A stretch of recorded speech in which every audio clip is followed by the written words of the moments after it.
Je suis né en Haïti, mais je suis né écrivain au Québec.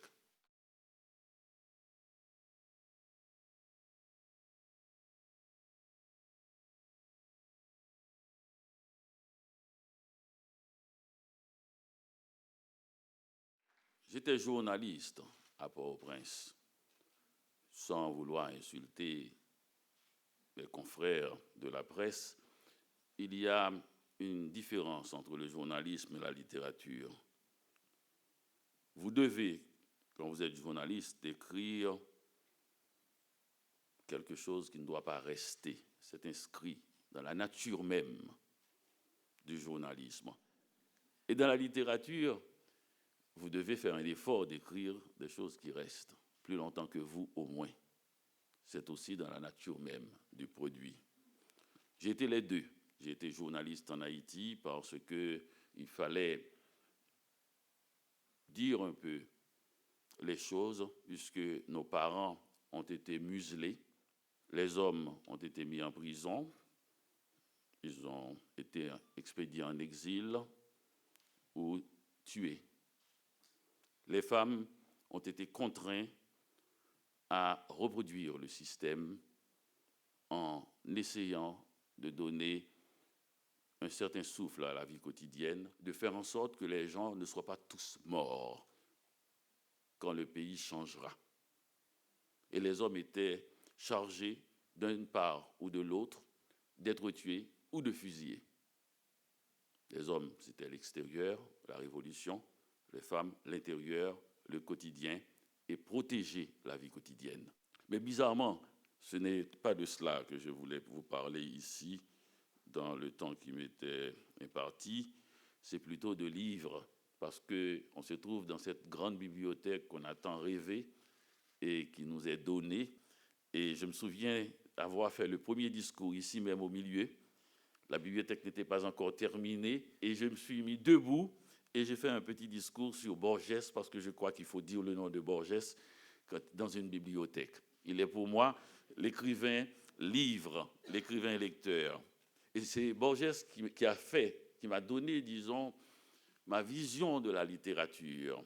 Je n'ai jamais cru que je pourrais être écrivain parce que je n'aime pas écrire, j'aime lire. Et Borges m'a fait comprendre plutôt, qu'on peut être un lecteur qui écrit. Pourquoi lecteur qui écrit? Parce que j'aime parler des autres écrivains. Et j'aime lire les écrivains qui font connaître d'autres écrivains. J'aime les livres bibliothèques.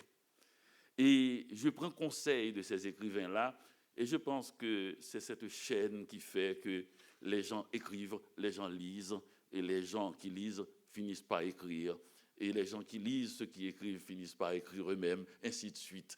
C'est la chaîne des lettres, et c'est ce qui a donné, disons, ce sentier lumineux par les 26 lettres de l'alphabet, qui nous a donné cette littérature au fil du temps.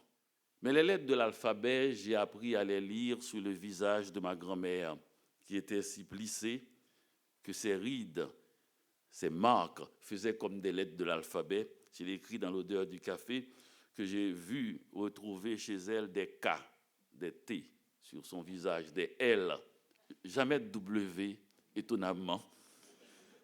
Voilà, ce visage que j'ai lu, qui est le premier livre de l'alphabet que j'ai lu, le visage de ma grand-mère, qui m'a permis en même temps de lire la ville. Je ne sais pas si vous êtes assez observateur pour lire ce livre magnifique qu'est une ville. J'ai lu 3 villes dans ma vie. Petit Goâve, quand j'étais couché au pied de ma grand-mère à observer les fourmis et à faire la comparaison entre leur manière de vaquer à leurs occupations et les gens qui passent dans la rue. Port-au-Prince, une ville intimidante le jour et, disons, parfumée la nuit à mon époque. Une ville qui sent la gasoline le jour et le jasmin et le ilan la nuit.